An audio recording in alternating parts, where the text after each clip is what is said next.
My life, up until that point, had been a collection of routine days, each indistinguishable from the last. I was the person you'd describe as risk-averse, preferring the comfort of familiar settings and predictable outcomes. So, when my cousin Monica, the perennial thrill-seeker, called me with her latest scheme, my initial reaction was a hard no. She wanted to go urban exploring, a concept so foreign to me it might as well have been skydiving. Monica was persistent, though. She argued that I needed to shake things up, to step out of my comfort zone for once. "It's just an old house," she said, her voice dripping with excitement. "It's not like we're doing anything dangerous." I could hear the grin in her voice, the thrill of the unknown calling out to her. Julia, our mutual friend and another member of this impromptu adventure team, was more understanding. "You don't have to come if you don't want to," she offered, but her words were tinged with a challenge. "But it could be fun. Something different, you know." She was the middle ground between Monica's recklessness and my caution, always seeking new experiences but with a level of prudence. Their words, a blend of excitement and challenge, played on my mind for days. I was torn between the comfort of my predictable life and the lure of the unknown. The idea of breaking my monotonous routine with something so drastically different was both terrifying and tantalizing. Finally, a part of me I didn't know existed decided to accept the challenge. I was tired of being labeled the boring one, tired of my own predictability. The day of the exploration, I stood before the abandoned house, a structure forgotten by time, neglected and left to decay. The neighborhood around it mirrored the house's desolation, with boarded-up windows and overgrown yards, marking the landscape of urban decline. The house itself was an imposing figure, its windows like dark, unseeing eyes, and the front door slightly ajar as if whispering secrets of the past. I hesitated on the threshold, caught between the life I knew and the unknown that lay beyond. Monica and Julia were already inside, their voices echoing faintly from the depths of the house. Taking a deep breath, I stepped over the threshold, leaving behind the safety of the familiar and stepping into the realm of forgotten stories and hidden fears. Little did I know, this decision would unravel experiences that would haunt me, challenge me, and ultimately change me. As I crossed the threshold, the change in atmosphere was immediate and unsettling. The air inside the house was stale and heavy, filled with the scent of decay and forgotten years. Each step forward seemed to echo through the halls, a stark reminder of the silence that enveloped this place. The light from our flashlights cut through the darkness, revealing the remnants of a life that once filled these walls. The living room was our first encounter with the house's interior, a space that felt frozen in time. Layers of dust covered everything, casting a ghostly pallor over the furniture that still stood in place, as if its occupants had only left momentarily. Old newspapers, their edges yellowed and brittle, lay scattered on the coffee table, headlines from years past hinting at a world that no longer existed. Photographs adorned the walls and mantels, smiling faces captured in moments of joy, unaware of the desolation their surroundings would succumb to. It was here, among the relics of the past, that the sense of intrusion hit me. We were intruders in a space that had once been someone's sanctuary, their home.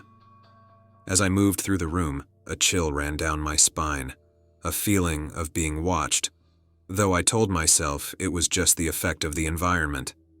Our exploration led us deeper into the house, past a kitchen with dishes still in the sink, a stark reminder of the abruptness with which this place had been abandoned.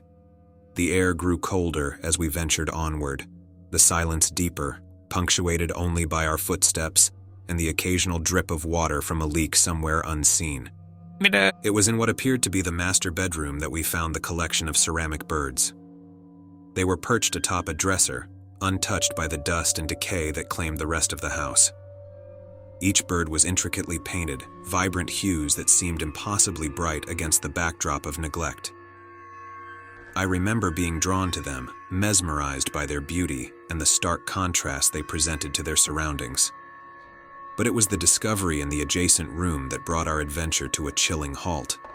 A large, dark stain marred the hardwood floor, its edges irregular, the center darker than the surrounding area. The shape was unmistakably human, a silent testament to a tragedy that had unfolded in this very spot. The room felt colder, the air heavier, as if the very atmosphere was imbued with the remnants of the event that had left such a mark. The reality of what we had stumbled upon began to sink in, the thrill of exploration giving way to a deep, unsettling dread. This house, with its frozen snapshots of life, its lingering traces of past inhabitants, suddenly felt more like a tomb than an abandoned building. The urge to leave, to escape the oppressive atmosphere and the silent accusations of our intrusion, became overwhelming. Yet it was this very moment, standing at the precipice of fear and curiosity, that would lead us further into the heart of the house's secrets, compelling us to uncover the story behind the tragic imprint left on its forgotten floor. The aftermath of finding the body-shaped stain was a mixture of fascination and horror. Despite the eerie silence that followed our discovery, an unspoken agreement kept us rooted to the spot, curiosity battling the instinct to flee. It was Julia who broke the silence, her voice a whisper, suggesting we leave before we disturb anything else. But something held me back, a compelling force that urged me to delve deeper into the mystery that lay before us. In the days following our visit, the normalcy of my daily life became punctuated with inexplicable occurrences. It started subtly, a misplaced item here, an unexplained sound there, easy enough to dismiss as forgetfulness or the house settling. Yet, as these events grew more frequent and pronounced, denial became a less tenable refuge. My nights were the worst, filled with the unsettling feeling of being watched, the once comforting solitude of my room now a source of dread. The disturbances gradually painted a picture of unrest. I would come home to find books and photographs scattered, as if in search of something, or perhaps as a message from someone or something unseen. Shadows seemed to dart just beyond the edge of vision, disappearing when looked upon directly, but their presence was an unrelenting pressure at the back of my mind. The turning point came one evening when I returned home to find a replication of the body-shaped stain from the abandoned house eerily mirrored on my own living room floor. The sight was so shocking, so blatantly supernatural, that it shattered any lingering skepticism I had clung to. The connection between the stain and the ceramic bird I'd taken from the house became a theory I couldn't ignore. Had I brought something back with me, something that was now manifesting its displeasure, its unrest within my home? Driven by a mix of fear and guilt, I started to research the abandoned house, desperate for answers. My search led me to old news articles and forgotten stories, piecing together the life of the house and its last known occupant. The more I learned, the more the supernatural occurrences began to make sense, as if understanding the house's past was the key to unraveling the disturbances in my present. Simultaneously, I grappled with the ethical implications of our urban exploration. Our adventure, born out of a desire for thrills and a break from monotony, had crossed into the realm of invasion, disturbing the final resting place of memories and spirits alike. The ceramic bird, a seemingly innocuous souvenir, had become a symbol of this transgression, a tangible link to the unrest I was now experiencing. As the line between the natural and supernatural blurred, I was forced to confront the reality of my actions and their unforeseen consequences. The need to rectify my mistake, to return what was taken and appease the unrest I had inadvertently awakened, became an obsession. This decision, fueled by a blend of fear, guilt, and a newfound respect for the unseen, propelled me back to the source of the turmoil, the abandoned house, where the journey had begun and where I hoped it would end. The decision to return to the abandoned house was not made lightly. The memory of our last visit, particularly the chilling discovery of the human-shaped stain, weighed heavily on me. But the unrelenting disturbances at home left me with no other choice. I needed to confront the source of the unrest, to return what was not rightfully mine, and to seek closure for both the spirit disturbed by our intrusion and my own troubled conscience. Armed with a resolve born of desperation, I ventured back alone, the ceramic bird wrapped carefully in my hands as if it were a delicate key to some unfathomable lock. The neighborhood, as before, lay in silent testimony to better days long past. The house, however, seemed even more foreboding in the solitude of my return. Its windows, like darkened eyes, seemed to watch my approach with an eerie anticipation. The door, as I had left it, was slightly ajar, a silent invitation or perhaps a challenge. Stepping inside, I was immediately enveloped by the same oppressive atmosphere, the air thick with dust and the scent of decay. But this time, I was not a mere intruder. I was a penitent, seeking redemption from the unseen forces I had disturbed. As I moved through the house, each room whispered fragments of its hidden past. The living area, with its faded portraits and the lingering aura of lost happiness, seemed to hold its breath as I passed. The kitchen, with its lifeless appliances and empty chairs, spoke of meals and conversations forever gone. And then, the bedroom, with its solemn stain, a silent sentinel of the tragedy that had unfolded within these walls. It was here, in this room, that the weight of the house's sorrow was most palpable. The stain on the floor, a macabre reminder of the woman who had once lived here, seemed to pulsate with a dark energy. I could almost feel the loneliness, the despair that had permeated her final days, the longing for acknowledgement, for release. With trembling hands, I placed the ceramic bird back on the dresser, among the other figurines, each a silent guardian of the woman's memory. The room seemed to hold its breath as I whispered my apologies, to the spirit of the house, to the memory of the woman who had called it home. I spoke of respect, of regret, and of my sincere desire to make amends for the disturbance we had caused. As the words left my lips, a tangible shift occurred within the stifling atmosphere of the room. The oppressive weight that had hung so heavily in the air began to dissipate, replaced by a sense of release, of peace long withheld. It was as if the house itself exhaled, releasing the pent-up sorrow and loneliness accumulated over the years. I remained there, in what had once been a place of despair, now transformed into a sanctum of reconciliation. The realization that my actions, however misguided, had led to this moment of closure filled me with an overwhelming sense of humility and gratitude. I had come seeking forgiveness, but in doing so, I had also found a profound connection to the past and a newfound respect for the memories and spirits that dwell within forgotten walls. With the resolution of the house's unrest, I felt a personal transformation. The experience had not only bridged the gap between the physical and the supernatural, but had also altered my understanding of responsibility, respect, and the deep, unseen connections that bind us to history and humanity. This journey into the unknown had irrevocably changed me, teaching lessons of empathy, reverence, and the importance of acknowledging and rectifying our mistakes.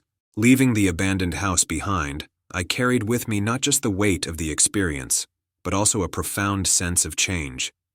The walk back through the decaying neighborhood felt different this time. The oppressive dread that had accompanied me on my arrival was replaced by a somber reflection.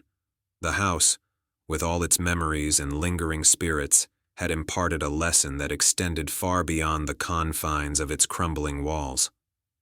In the days that followed, the disturbances that had so disrupted my life ceased entirely. The shadowy figures and unexplained noises that had once filled my nights with terror were gone, replaced by a serene quiet that I hadn't realized I'd been missing.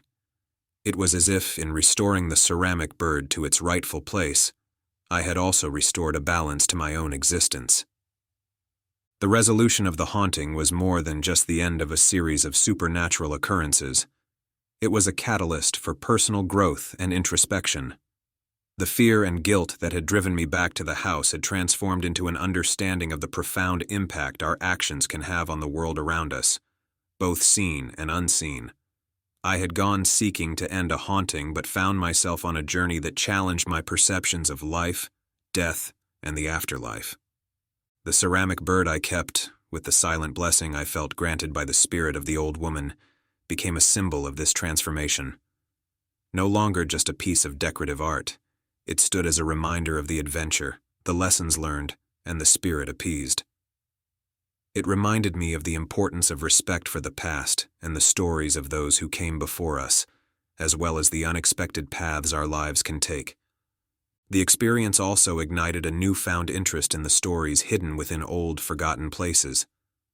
But now I approach these explorations with a sense of reverence and responsibility, understanding the weight of history and memory.